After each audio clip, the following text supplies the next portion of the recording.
이 이야기를 들려주신 전라도에 사시는 김치공장 직원분 감사드립니다.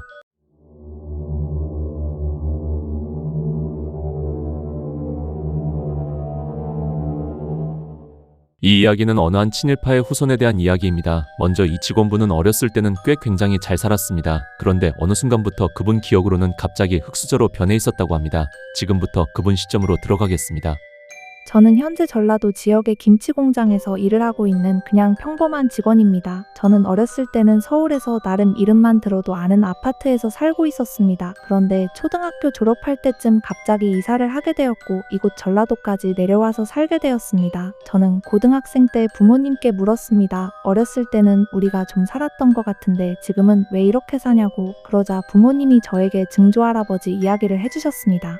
증조할아버지께서는 엄청 유명한 친일파셨습니다. 그냥 한마디로 표현하면 밀정이셨습니다. 물론 유명한 밀정은 아니어도 독립운동가 사이에 몰래 침입하여 일본 정부에 몰래 팔아넘기는 악인이셨죠. 물론 그 과정에서 사람도 몇몇 해쳤다고 하셨습니다. 해방이 된 후에 저희 증조할아버지는 어느 순간에 집에 안 들어오셨다 하였고 시신도 못 찾은 채 다른 식구들은 그냥 잊고 살았다 하셨습니다. 그러고 저희 할아버지도 저희 아버지가 20살쯤에 돌아가셨다고 하셨습니다. 저희 아버지는 의사에게 사인을 물어봤고 의사는 심장마비라고 판정을 지었습니다. 평소에는 건강해 보이셨던 할아버지였는데 이렇게 갑자기 돌아가시니 아버지는 슬퍼하셨지만 그래도 모든 걸 다 알고 있었습니다. 우리는 친일파 집안이라 벌을 받는 거라고. 그래서 아버지께서는 그냥 열심히 일하시면서 사시다가 몇 년 뒤 저희 어머니를 만나게 되었고 결혼을 하여 저를 낳았습니다. 그리고 아버지는 꿈을 꾸었는데 아직도 돈이 이렇게 많네. 그 돈이 어디서 났는지 넌 모를 거야. 그리고 너 딸도 있더라? 너희 집안은 씨가 말라서 죽어야 하는데 왜 아직도 잘 살고 있는 거야? 너도 죽일 거야. 그니까 원망하려거든 너희 조상을 원망해라. 그 순간 아버지는 꿈에서 딱 깼습니다. 아버지는 소름이 돋으셨고 이젠 안 되겠다 하고 무당을 찾아가셨습니다. 그런데 무당은 곧 죽게 될 놈이 여기 모타로 찾아왔어. 당장 나가. 아버지를 매몰차게 쫓아내셨고 아버지는 무릎 꿇고 비셨습니다. 제발 살려주세요. 저는 죽여도 저희 딸와이프만큼은 살려주세요. 조상을 너무 잘못 만났어. 그런데 방법이 없진 않아. 그런데 넌 안 돼. 넌 무조건 죽을 거야. 너 지금 너무 잘 살고 있어서 그 사람들이 넌 무조건 죽일 것 같아. 너 와이프랑 너 딸까지 살리고 싶으면 지금 네가 가지고 있는 돈 다 사회에 기부해. 그리고 너도 하루라도 살고 싶다면 독립운동가 분들이 묵혀있는 곳으로 가서 싹싹 빌어 하루에 한 번씩 평생을 해야 해. 그러면 너도 살 수 있을 거야. 하지만 한 번이라도 안 한다. 그땐 나도 어떤 방법을 쓸 수가 없어. 그땐 넌 무조건 죽는 거야. 알겠어? 아버지는 알겠다 하셨고 그 이후로 집이랑 차 다 팔고 모아둔 돈을 사회에 기부를 하셨습니다. 그 모아둔 돈은 증조할아버지 때부터 있던 돈이었고 정말 많은 돈을 기부를 하였습니다. 그리고 저희는 전라도로 내려와 월세방을 얻어서 생활을 하였고 아버지는 보험 일을 시작하셨습니다. 이렇게 해서 저희가 전라도로 내려오게 되었고 순식간에 흙수저가 되었습니다. 그러고 성인이 된 전 대학은 포기했습니다. 집안 형편도 너무 안 좋았고 공부도 제 취향이 아니었기 때문이죠. 그냥 김치 공장에 다니면서 영업도 하고 공장에서 잔업도 하면서 평범하게 지냈습니다. 그러고 5년 뒤에 아버지가 갑자기 쓰러지셨다는 전화를 받고 저는 너무 당황해서 급하게 병원에 갔습니다. 병원에 도착하자 아버지는 저번 주에 한번 인사를 못 드렸는데 이렇게 안 좋아질 수가 있구나. 딸, 이런 한심한 집안에서 태어나게 해서 아빠가 미안해. 너는 꼭 살아야 해. 그러고는 아버지는 일주일 후에 돌아가셨습니다. 저는 그냥 펑펑 울었습니다. 딸바보였던 아버지는 지금까지 저에게 손찌검도 안 하고 저만 챙기셨는데 이렇게 갑자기 돌아가시니 저는 증조할아버지를 원망하게 되었습니다. 그리고 며칠 뒤에 저는 무당을 찾아갔습니다. 그리고 무당에게 아버지가 이런 사정으로 인해 돌아가셨는데 혹시 나도 죽는지 여쭈어봤습니다. 무당분은 저를 쳐다보시면서 아니, 넌 문제가 없네. 넌 다행히 오래 살 것 같아. 하지만 결혼은 하지 마.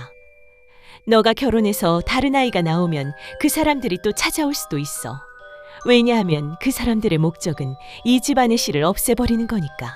그래서 저는 알겠습니다 하고 바로 나왔습니다. 저에게 선택지는 없었고 그 사람들의 목적이 저희 집안 씨를 끊게 하는 게 목적이면 그건 당연히 들어줘야 한다고 생각하였습니다. 그리고 저는 일을 다녀오고 평소보다 몸이 힘들어 잠에 들었습니다. 그런데 꿈에 어떤 사람들이 나왔는데 저를 보고는 너희 조상들은 내가 다 죽였어. 하지만 너를 내가 살려주는 이유는 한 가지야. 너희 집안이 가지고 있는 물건이 있어. 그 물건을 없앨 수 있는 건 너밖에 없을 거다. 가서 부셔버려. 만약 그러지 못할 시 너 또한 조상들과 같은 배를 타게 될 거다. 저는 그 순간 잠에서 깨고 집안을 다 뒤졌습니다. 하지만 안 나왔고 어머니에게 물었습니다. 우리 집에 할아버지가 남긴 물건이 있냐고. 그런데 어머니는 큰 집을 가보라 하였고 저는 큰 집으로 갔습니다. 큰 집 또한 큰아버지는 돌아가시고 사촌 오빠랑 큰어머니만 남았습니다. 저는 사촌 오빠에게 물어보았습니다. 혹시 여기 할아버지가 남기신 물건 있냐고. 사촌 오빠는 모르겠다고 하였습니다. 그리고 사촌 오빠는 큰아버지가 남기고 가신 그 지역에 좀 큰 도서관이 있는데 지금은 어머니가 운영하고 있다고 해서 거기를 한번 가보았습니다.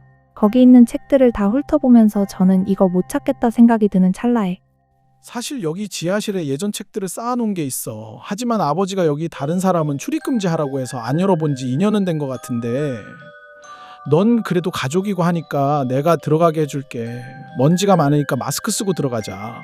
저는 바로 들어가 보았고 저는 그 지하실에 있는 책들을 살펴보던 중 일본에 관련된 책들을 보았고 그곳을 뒤져보니 어떤 휘장과 문패를 보았습니다. 그것은 증조 할아버지께서 밀정이었을 때 이토히로 부미에게 받았던 휘장이었고 저는 이거다 싶었습니다. 그래서 사촌 오빠에게 꿈꿨던 얘기와 모든 걸 얘기하자 당장 태워서 없애버리자 하였습니다. 휘장과 문패를 없애버린 후 저희 집안은 평온해졌습니다. 그리고 꿈을 꾸었습니다. 또 그 사람들이었고 저를 보고 웃으면서 이 집안은 싫어하지만 너만큼은 내가 칭찬해주마 고맙다. 하면서 그대로 뒤를 보고 걸어갔습니다. 저는 그 이후로 회사에서도 관리자급으로 승진하였고 현재 33살에 아직 결혼도 안 하였지만 그래도 곁에 좋은 친구들과 가족들이 있습니다. 저는 친일파 집안이었습니다. 하지만 친일파를 굉장히 혐오하고 지금 현재도 독립운동가분들에게 인사를 드리러 가고 있습니다. 저희 집안은 벌을 받았지만 저는 올바른 생각과 올바른 행동으로 결혼 못하는 벌만 받았고 지금은 나름 행복하게 살고 있습니다.